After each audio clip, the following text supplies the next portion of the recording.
ഇന്ത്യയിൽ ബിമ്മിന്റെ സാധ്യത എങ്ങനെയാണ്, അല്ലെങ്കിൽ അതിന്റെ ഓപ്പർച്യൂണിറ്റീസ് എന്താണ്?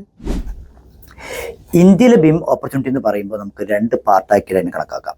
ഫസ്റ്റ് പാർട്ട്, അതായത് ഇന്ത്യ ഗ്ലോബലി ഒരു ബിം പവർ ഹൗസ് ആയിട്ട് മാറിക്കൊണ്ടിരിക്കുകയാണ്.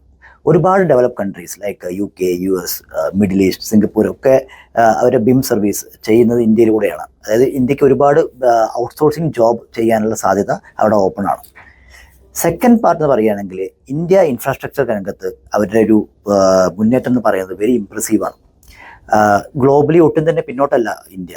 കാരണം ഇപ്പോൾ world largest office building Surat diamond bourse, tallest statue, tourism രംഗത്ത് പറയുകയാണെങ്കിലും ഒക്കെ ഇന്ത്യ തന്നെ ഉള്ള പ്രൊജക്ട്സ് ആണ്.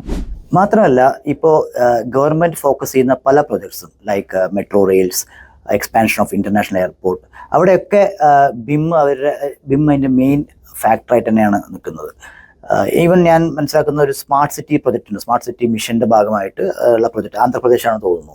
അവിടെ സ്മാർട്ട് സിറ്റി എന്ന് പറയുമ്പോൾ എന്താ, അവിടെ IoT sensors, CCTV camera integration or traffic control management, ഇതെല്ലാം നടക്കുന്ന ഒരു ഡാറ്റ ഡ്രിവൺ ടെക്നോളജിയിൽ കൂടിയായിരിക്കും.